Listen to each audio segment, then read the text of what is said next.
quero trazer uma palavra para meus irmãos em pessoa de obediência. A palavra do Senhor diz que o temor do céu é o princípio da obediência e o temor do céu é o princípio da sabedoria. E a obediência ela está praticamente relacionada ao temor, porque se obedecemos a Deus, se temos temor, obedecemos ao Senhor.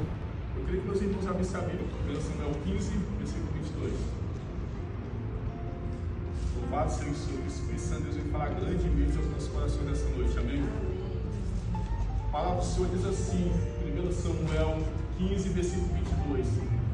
Porém Samuel disse: tem porventura o Senhor tanto prazer em holocaustos e sacrifícios, como em que se obedeça a palavra do Senhor?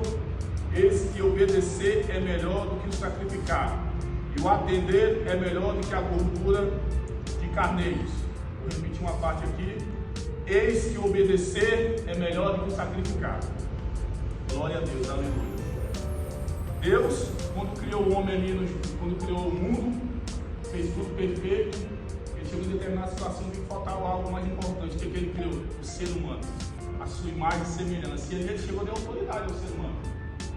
Adão ficou incumbido de dar nome aos animais, fazer todo aquele processo, e Eva estando ao seu lado. Essa comunhão, essa intimidade foi quebrada a partir do momento em que Eva cedeu a Satanás, a tentação de Satanás. E o que aconteceu ali? A intimidade, o relacionamento de Deus com o homem foi finado ali. Acabou ali naquele exato momento, pastor, porque o homem foi criado à imagem e semelhança de Deus.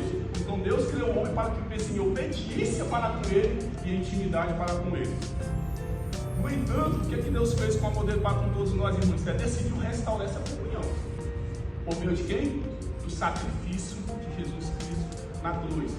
A palavra reconciliação no grego, Osmar, tem como significado o restabelecimento de amizade. Então, quando Deus quer um relacionamento com uma pessoa, pastor, ele quer o quê?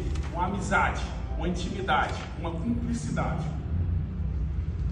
E devemos saber que essa cumplicidade, essa amizade, essa intimidade, ela vem por meio de quê? Da obediência. Obediência é essa que não ocorreu quando Adão e Eva ali no jardim do Éden aceitou aquela influência de Satanás por meio da serpente, e aquela obediência foi quebrada. O interessante de tudo isso, quando essa intimidade nossa para com Deus por meio de Cristo ela ocorre, Deus coloca em nosso coração de que todos nós somos chamados para quê nessa vida? Para obedecer, pastor. Nada mais do que isso, que o pastor Filemão já disse em outras oportunidades, que a nossa vida aqui na igreja, no trabalho, onde fosse resume a 4 letras: obedecer. Esse é o alfabeto do cristão. E aqui eu venho trazer uma mensagem de Samuel, no livro de Samuel, que fala a respeito sobre o rei Saul. E o interessante é que no versículo 22 está citando que é melhor obedecer do que sacrificar, mas se você acompanhar lá no capítulo 15, versículo 1, Samuel chega diante de Saul e fala: você foi um ungido de Deus para ser rei de Israel. Mas a unção aconteceu naquele exato momento, pastor? Não, já tinha ocorrido antes, mas Deus fez questão de usar Samuel para trazer a lembrança de Saul, a responsabilidade que ele tinha. E acompanhando no segundo versículo, irmãos, eu acho muito importante, pastor, isso aí, porque Deus, ele pega e fala, em outras palavras, resumindo, Deus estava ali, mandou Samuel levar uma mensagem até Saul, e disse que lembrou que os amalequitas, em determinada situação, pastor, tinham feito o quê? Cruzado o caminho do povo de Deus, tinham oprimido o povo de Deus e tinham pedido a Saul para que ele viesse ali e fizesse justiça. E eu, na hora que eu estudando isso aqui, ministério de justiça, no meio da palavra de ontem, porque o que ficou em meu coração no primeiro e segundo versículo é porque muitas vezes a gente passou por determinadas lutas, determinadas situações e pensamos que Deus esqueceu, mas Deus não esqueceu do povo de Israel e de pessoas que outrora tinham se levantado contra ele. E Deus levantou Saul, pediu que Samuel fosse até Saul e lembrou a Saul: ei, você não é um soldado qualquer não. Você não é quem está na frente, você é um rei, você foi ungido. E ele fala bem assim no versículo, no versículo 1. Então disse Samuel a Saul: enviou-me Senhor a ungir sobre o rei de Israel, sobre o seu povo, sobre Israel. Que pois, agora ouve as palavras do Senhor. Será porque Deus fez aquela advertência ali a Saul, pastor? Será que o coração dele estava totalmente centrado, obediente ao Senhor? Entendo eu que Deus fez com que Samuel fosse para fazer uma advertência, que ele lembrasse a posição que ele exercia sobre aquele povo como rei. E Deus dá uma ordem a ele, que chegasse ali e destruísse a todos. Destruísse a todos. E o o que acontece, meus irmãos? Ele não obedeceu aquilo ali. Nós devemos ter algumas lições sobre o que aconteceu, irmãos, mas para ele não pegar, cumprir o propósito que Deus queria. Uma das primeiras coisas, Deus, ele sempre nos orienta o que nós vamos fazer. Quando Samuel pegou, levou a lista, ele falou o seguinte: eu quero que você mate todos. Eu quero que você destrua filhos, filhas, reis, mulher, bode, o que tiver ali dentro. Deus nunca vai nos dar algo a fazer sem nos orientar, irmãos.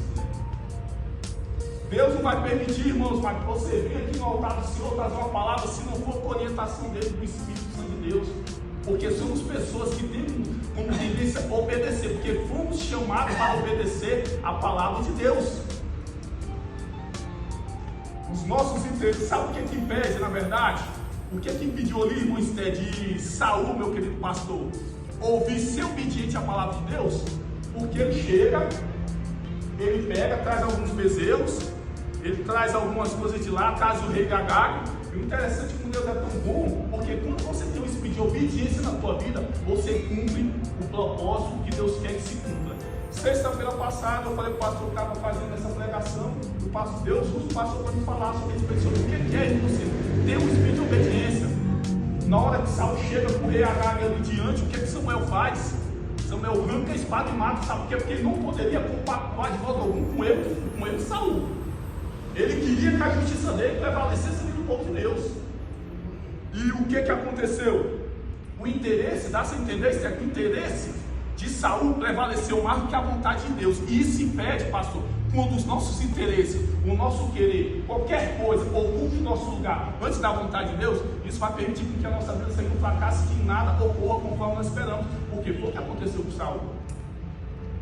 Por que Saul não matou ele? Na hora que Samuel chega diante do Senhor, e o primeiro passo é o que? Deus tem um chamado para nós. A segunda coisa é que nós não devemos ser, Esté, irmão do cinema, minha querida irmã, meio obediente. Não existe meio obediente. Na hora, pastor, que Samuel chega ali diante de Saul, Saul fala o quê? Em outras palavras, eu fiz o que o Senhor me mandou, eu matei, eu cumpri tudo que o Senhor pediu para fazer. Samuel pega, ouve um ungido, vê aquele pessoal e falou: opa, calma aí, calma aí, você não cumpriu tudo. Ele pegou, diz que os soldados deles, os melhores soldados levaram as melhores batas, quer dizer que eles se importam mais sobre o que eles iriam sacrificar diante do Senhor. É quando Samuel fala: o que é melhor? Esses gados aqui ao qual não tem a obediência do Senhor, ou obedecer a palavra do Senhor? Então, Samuel, naquele exato momento ali, quis mostrar o que para nós? Que Saul estava vivendo uma meia verdade, porque uma meia, por mais que ele tenha matado muita gente, ele viveu uma meia obediência, pastor. Uma meia obediência é uma meia desobediência, irmão Osmar. Uma meia verdade, irmã Leda, é uma meia mentira.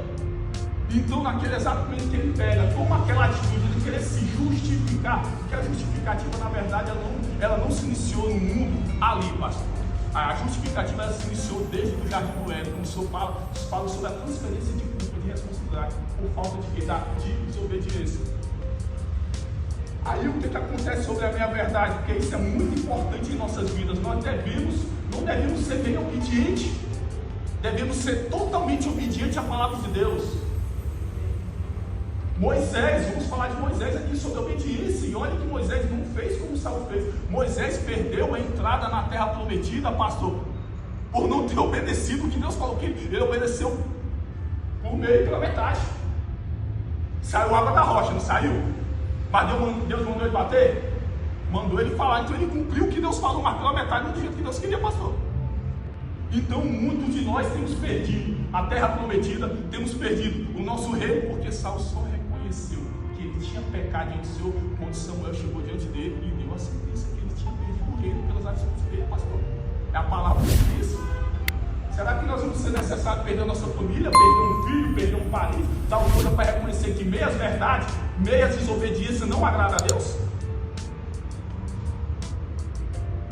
O Senhor está nesse lugar. O Senhor está em nossas vidas, então temos que ver a plenitude da verdade de Deus em nós. E aí nós temos que fazer o quê? Uma introspecção dentro de nós para saber, meu pastor, em que meias verdades e meio de obediência nós temos vivido? Porque muitas vezes nós não temos mentido, pastor, mas temos omitido, então não temos obedecido. Muitas vezes nós gostamos dos irmãos, não tratamos o irmão mal, o irmão A, B, C, mas não amamos, como a Bíblia diz que eu devo amar o próximo como a si mesmo, então devemos fazer introspecção. Isso eu falo por mim também. Porque isso vai impedir que nós tenhamos a posse da nossa terra prometida e do nosso reino, a qual Deus nos prometeu, pastor. Outra coisa muito importante: você escolhe a voz que você quer ouvir. Isso é muito forte nesse texto de Marcos 4. O diabo ele conseguiu colocar em xeque a voz de Deus no coração de Eva, a ponto dela duvidar do que Deus fala. Eva estava com Adão, sabendo a superioridade, a grandeza de Deus, e Deus fala que poderia se limitar de qualquer coisa, nem determinada árvore. Satanás, por meio da serpente, o pastor chegou, lançou aquela dúvida nela. Então, sim, tinha alguém mentindo na história, nós sabemos quem é, mas Eva, estando ao lado do Criador, desfrutando tudo aquilo, não tinha esse conhecimento. Ela escolheu ouvir a voz do diabo. E muitas vezes nós, desculpa falar isso, nós escolhemos isso. Sabe quando, irmãos, quando permitimos em determinadas circunstâncias, Deus, ou uma coisa eu vou falar para vocês, eu aprendi algo que me orientaram aqui para não estar falando sobre o passado, eu não falo, mas é uma parte desse testemunho para vocês. O cara que matou meu pai, ele tinha chegado no CPP do CIA. Um rapaz chegou e falou bem assim para mim: o cara que matou seu pai chegou, eu tinha pedido oportunidade para perdoar esse cara. Eu deveria ter perdoado a oportunidade e não conseguiu. Eu falei: Deus me deu oportunidade de perdoar esse cara. Eu estava lá deitado, o cara matou seu pai, chegou aí. Os caras falaram: vamos pegar ele amanhã cedo, não vamos pegar agora. Irmão, assim como há um Deus, eu vi aquele desenho querendo pica-pau na televisão, uma voz do diabo no ouvido falando: pastor, agora você pega ele. Aí veio uma voz do outro lado falando: tu pediu uma oportunidade para perdoar, eu não estou dando. Eu poderia ter feito como Eva. Eu estava num processo de reconciliação, pois eu não tinha perdoado o cara que matou meu pai, eu tinha pedido oportunidade a Deus. E muitas vezes, ô irmã Esther, pastor, nós condenamos Eva e Adão por eles terem dado ouvido à serpente, mas muitas vezes nós seguimos no ouvido das coisas erradas. Nós não somos obedientes totalmente à palavra, ao ponto de discernimento de que o Deus prometeu e vai ser fiel de estar cumprindo nossas vidas. Então nós devemos saber a voz que estamos ouvindo em nossas vidas. Se é aquela pessoa do murmurador, se é aquela pessoa que tem uma palavra ao qual não vai trazer crescimento, se afaste, se blinde. Deus está mais preocupado com a nossa obediência do que a nossa vontade, pastor. Isso é claro. Ele deixou o jardim do Éden, procurou de qualquer jeito trazer a reconciliação por isso, com a morte de Cristo ali na cruz. Porque a obediência, na verdade, ela é uma escolha. Eu vou falar algo aqui que às vezes as pessoas podem pensar, meus queridos irmãos, que é algo escandaloso, mas desde o jardim do Éden ali teve a questão do livre-arbítrio, né, pastor? E ainda há o livre-arbítrio hoje. Mas eu, me aprofundando esse estudo, irmão Luciano, eu fico pensando: será que nós temos esse livre-arbítrio, nós que somos os filhos de Deus? Porque a partir do momento que eu confesso a Cristo como sendo Senhor e meu Salvador, não sou mais eu que vivo, mas é Cristo que vive em mim. Então é a vontade de Cristo que tem que prevalecer na minha vida. Então eu não tenho livre-arbítrio, pastor. Se eu sou um cristão de verdade, conhecedor da palavra, eu não tenho esse livre-arbítrio para desobedecer a Deus, para fazer a vontade da carne, por mais que todos os dias a gente lute contra ela. Vocês estão me entendendo o que eu quero dizer? Se o Espírito de Deus habita em nós, se nós somos uma nova criatura, é Cristo que tem que viver. Então o livre-arbítrio nesse caso, pastor, não queremos estar dando polêmica, é meio relativo, porque para quem não conhece a palavra de Deus, para quem ouve falar, nós podemos ver: você tem um livre-arbítrio, ou você vai confessar a Deus como seu Salvador, ou em outras palavras, você vai por fé. Mas nós somos conhecedores, nós sabemos que a obediência faz com que nós tenhamos uma restauração, uma comunhão e uma vida plena com Deus. Porque na verdade o que nos leva a obedecer foi o ato de fé que cada um fez no dia que entregou e consagrou sua vida a Cristo, pastor. Eu sou deixou isso bastante claro ali no evangelismo explosivo da vida que nós tivemos. Então, por mais que a obediência seja uma escolha, porque é o seguinte: nós temos o livre-arbítrio de escolher. Eles que te propõem a bênção e a maldição. E qual é a dica que Deus dá, pastor? Ele se escolha a vida. Então o que está acontecendo? O livre-arbítrio ao qual nós temos, ele automaticamente ele parece que não se torna um livre-arbítrio, mas sim uma direção e orientação de Deus. Esse que te escolhe a vida. Escolheu obediência. E Saul não escolheu, pastor. Saul decidiu fazer o quê? A sua vontade. Decidiu, no mínimo, ali antes de Agag morrer pela espada de Samuel, decidiu tentar levar ele, ou querer a glória para ele, expor a morte do rei Agag ali diante de todos. E foi algo que permitiu com que viesse Davi. E aí nós vemos tanto a diferença, pastor, porque olha só, uma das coisas que nós não devemos ter também é a justificativa diante de Deus para a nossa falta de obediência ao Senhor. A palavra do livro de 2 Pedro diz assim: que Deus é fiel e justo para nos perdoar e nos purificar de toda justiça, de todo pecado. Deus é fiel para nos perdoar todo pecado, toda pureza, toda injustiça que eu quero ocorrer, Deus vai nos perdoar. O livro de 2 Pedro diz assim: então o que acontece? As pessoas, eles têm questão, porque quando nós queremos se justificar de algum pecado, é sinal o seguinte, que a obediência não há dentro de nós, porque se nós formos confessarmos ao Senhor, Deus, eu errei, que caramba, eu não ter perdoado aquela pessoa, porque o que não pode acontecer com assim no momento é estar criando, igual o pastor Paulo Henrique fala, eu quero ser um pecado com bicho de estimação, né? Você cometeu uma falha, você não se considerou irmão, aquele pecado vai começar pequenininho, vai crescer no ponto que você não está conseguindo obedecer a Deus de todo orgulho. E nesse caso, a respeito sobre obediência, nós passamos por situações ao qual vamos mostrar se nós vamos ser, nesse caso, aprovado ou reprovado. Em algumas situações, eu já pensei que a respeito do deserto, os discípulos ali, as outras 10 tribos que estavam ali com Josué e Caleb, eles foram reprovados, Esther. Eles foram reprovados. 40 anos da sua descendência, apelando, sofrendo pela desobediência, porque mandaram o quê? Mandaram simplesmente lá espiar a terra e olhar. Jesus Cristo passou 40 dias no deserto em obediência do Senhor, que passou aprovado. Falo nada, é o que eu quero perguntar para vocês. O que vocês querem na vida de vocês? Ser aprovado diante de Deus com obediência, ou viver uma vida de meias verdade, de meia desobediência e ser reprovado diante do Senhor? Vai chegar um dia que você está tudo diante de Deus, o livro da vida vai abrir, e o meu anseio vai estar orando para não ter que conseguir explicar tudo. Mas para essa necessidade de obediência. Porque o reino de Deus, é tomado com esforço, é tomado com dedicação, com empenho, com renúncia. O interessante é o seguinte, meus irmãos, que a renúncia está relacionada com você negar a sua própria vontade para fazer a vontade de Deus, pastor. E aí é mudar a obediência vai tomar conta de nós. A obediência vai tomar conta de nós quando nós se esvaziamos para Deus. Não é a vingança que eu quero que a sua obediência seja para você. Eu quero que aquela pessoa que venha vencer a Deus por princípio.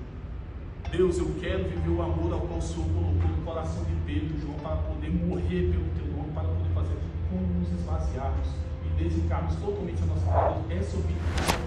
Aí nós veremos o cumprimento, pastor, da reconciliação do mundo com Deus para a obediência por meio da morte de Cristo. Essa é a reflexão que eu queria deixar para os irmãos. Não perca esse tempo. Não perca de volta ao último a sua terra prometida, ouvir as verdades, ouvir as mentiras. Por falta de obediência a Deus. Amém.